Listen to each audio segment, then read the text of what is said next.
Estamos aqui hoje com o desembargador José Luiz Oliveira Almeida, que vai apresentar mais um vídeo, tratar sobre recursos repetitivos no nosso programa de esclarecimento e de informação do NUGEP. O desembargador Zé Luiz é membro do NUGEP e um entusiasta da nova Instituto dos Recursos Repetitivos, que está sendo tratado no novo Código de Processo Civil.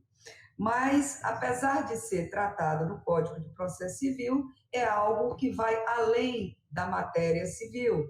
Nós sabemos que também é possível se pensar em repetitivo na esfera penal. E aí que começo a minha primeira pergunta, dou introdução à minha primeira pergunta, desembargador.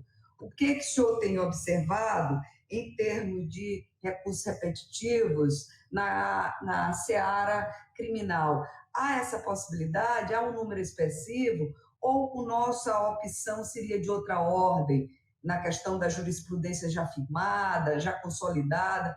Como é que o senhor enxerga tudo isso? Bom, inicialmente, doutora Sônia, eu quero agradecer o convite que foi formulado para que a gente pudesse fazer esse debate, para trazer algumas reflexões, para trazer algumas preocupações que nós temos no que concerne especificamente a questão dos precedentes, sobretudo na área criminal, que é a área que nós atuamos mais.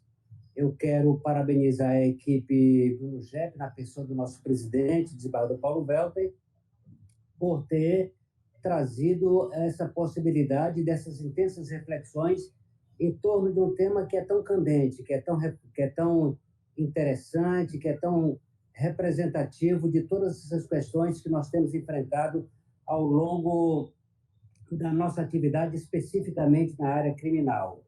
Quanto aos recursos repetitivos, que é o objeto da indagação formulada, eu tive dificuldades, busquei muitas informações e só encontrei um caso especificamente no Tribunal do Piauí. E depois, então, aprofundando o exame da questão, nós chegamos à conclusão de que, em face de um direito penal ser eminentemente factual, de trabalhar com fatos específicos em torno de determinadas questões, haveria, sim, uma dificuldade muito grande para que se pudesse estabelecer esse mecanismo através do qual se pudesse consolidar as decisões dos nossos colegas, dos nossos tribunais, dos nossos juízes. Entretanto, doutora Sônia, aprofundando essa pesquisa e já agora à luz da minha atividade específica, eu constatei que na área criminal nós temos problemas graves de desrespeito aos precedentes, tema sobre o qual eu gostaria de refletir mais a miúde com os telespectadores desse trabalho que está sendo realizado pela Corregedoria. Pois é, desembargador, é interessante a sua colocação. A gente percebe, mesmo não sendo da área criminal, que há essa dificuldade realmente dos repetitivos em sede de matéria criminal. Mas, como o senhor bem registra, há também outros mecanismos que podem nos assegurar maior estabilidade nas decisões, que eu acredito que a sociedade deseja que se tenha alguma estabilidade nos julgamentos, de sorte a não ter julgamentos díspares de mesma matéria, na mesma matéria. Alguma coisa, e é nesse sentido que eu gostaria que o senhor nos explicasse, talvez com exemplos, do que tem acontecido, que é fruto da sua reflexão e da sua preocupação, ora demonstrada.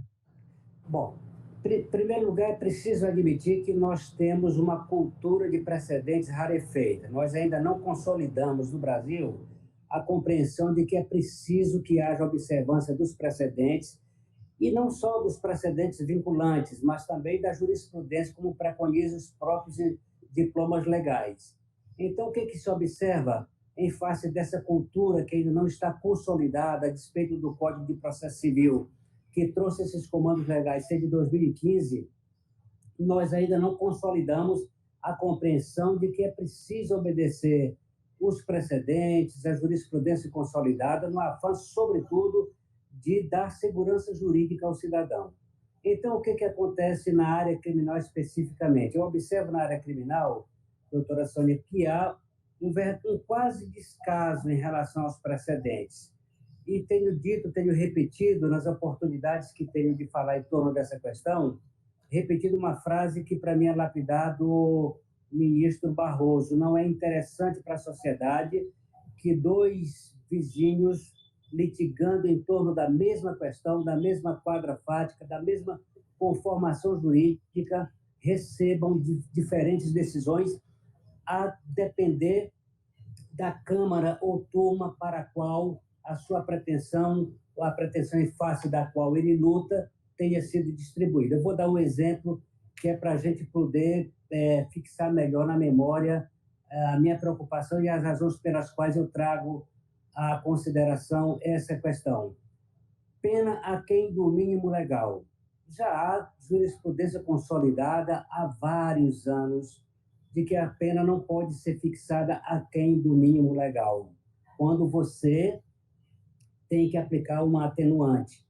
Quando é uma causa de aumento ou de diminuição, ela pode ultrapassar o máximo e pode ficar aquém do mínimo. Mas quando se trata de atenuante que fica ao alvedrio do juiz, que poderá fazê-lo de acordo com o princípio da lei de convicção, com uma discricionalidade vinculada, ele não pode diminuir a pena aqui no mínimo legal.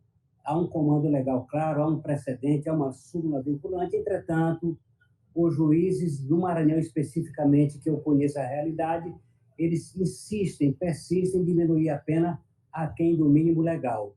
E há incontáveis recursos no Tribunal de Justiça dos defensores públicos inconformados com decisões de juízes que não diminuem a pena por seguirem esse precedente, que remete as ações para os tribunais pela via recursal, objetivando que o tribunal, que já tem jurisprudência consolidada em torno dessa questão, aplique a pena aquém do mínimo legal.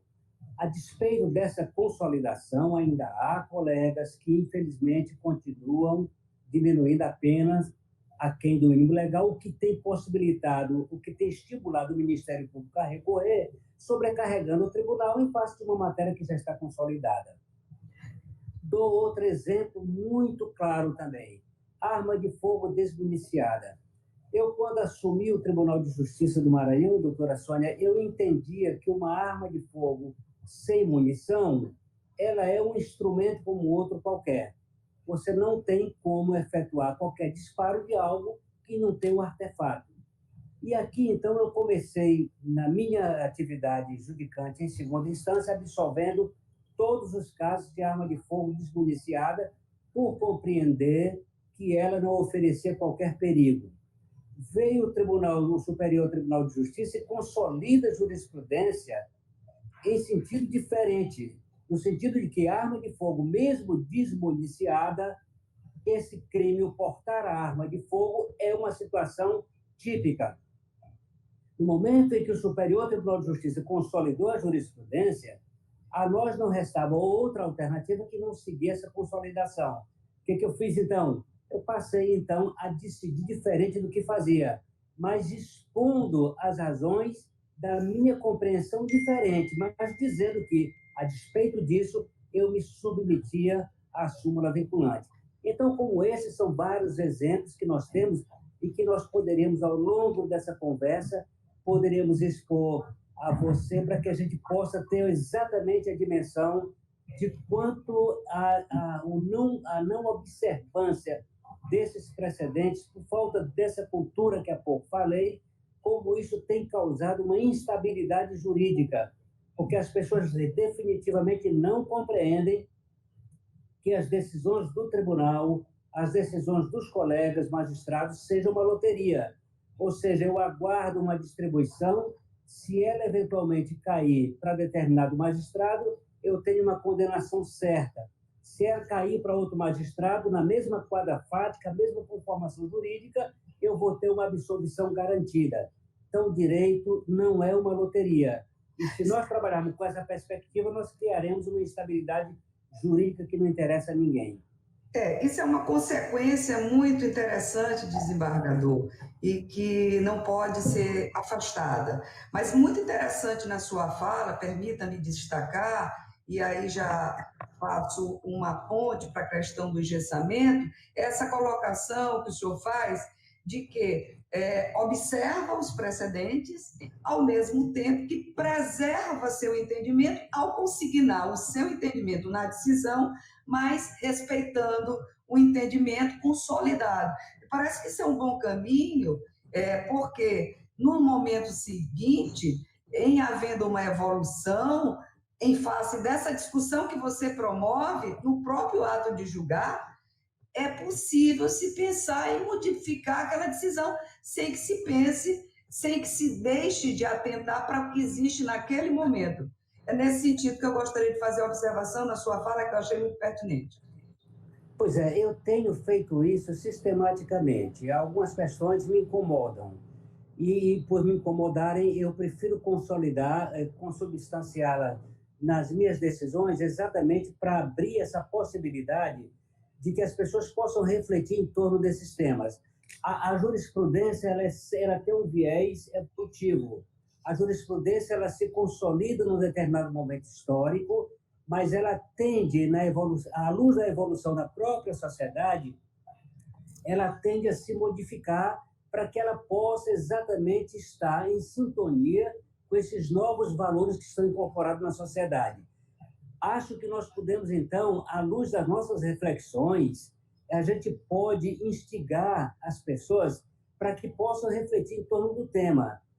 Por exemplo, hoje, só para você ter uma ideia, eu trago mais uma reflexão de um caso específico. Há colegas que entendem, a partir do momento em que foi estabelecido e tipificado o crime de estupro de vulnerável, no momento em que isso foi estabelecido, o Superior Tribunal de Justiça consolidou o entendimento que havia sido díspare em várias situações, de que, uma vez mantida a conjunção carnal com a menor de 14 anos, pouco importa o seu consentimento, pouco importa que ela tenha uma vida desregrada, pouco importa que ela não tenha uma boa conduta.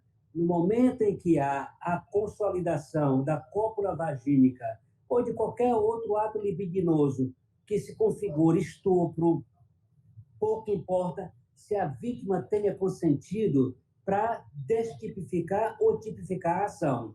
Então, o que tem feito alguns colegas, não estou falando do Maranhão, estou falando no sentido geral, já que as pesquisas que a gente faz são sempre muito amplas. O que tem acontecido muitas vezes, vou falar objetivamente, muitas vezes você conhece e eu conheço a realidade, por exemplo, do Nordeste. Nós encontramos menores de 13, 14 anos nas estradas abordando caminhoneiros.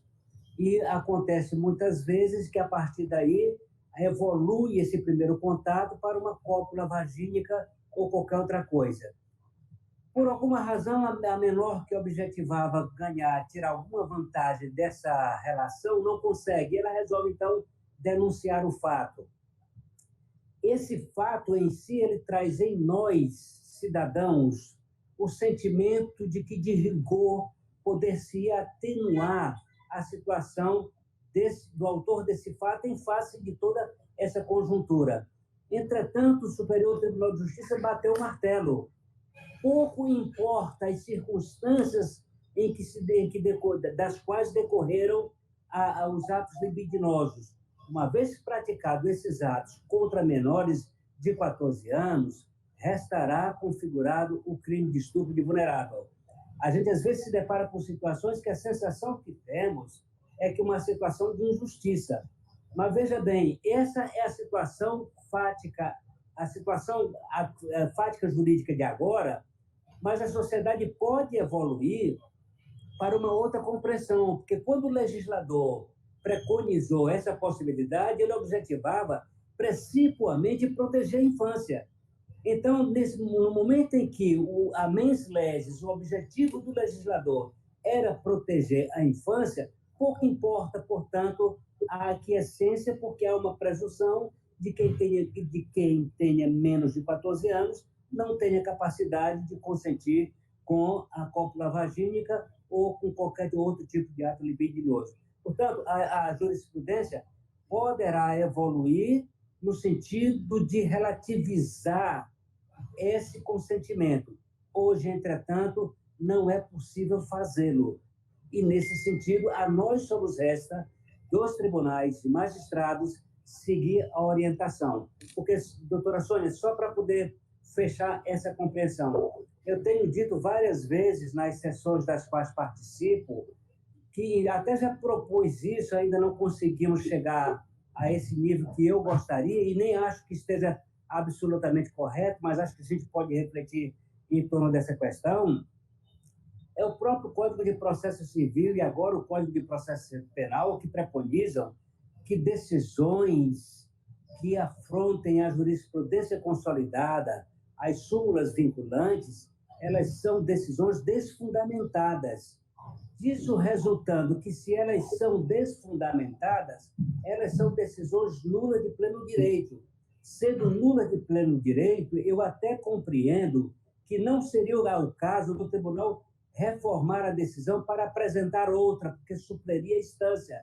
Seria o caso de nós anularmos a decisão, baixar o processo para que o juiz formulasse uma outra decisão.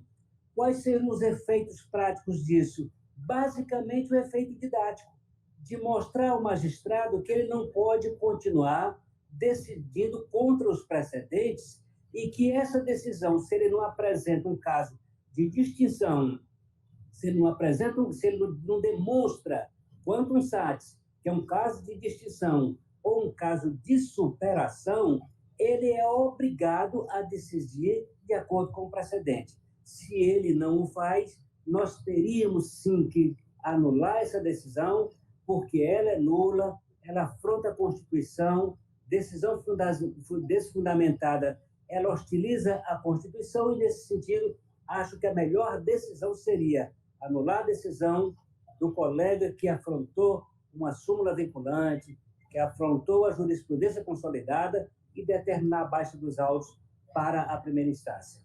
Desembargador, essa conversa nos levaria para meia hora, mas, enfim, temos um tempo a observar e por isso tenho de concluir. Concluo agradecendo imensamente a sua participação, a sua contribuição para o debate, para a reflexão a ser levada para todos os colegas, a partir dos muitos canais que o NUGEP tem utilizado para tanto. Muito obrigada.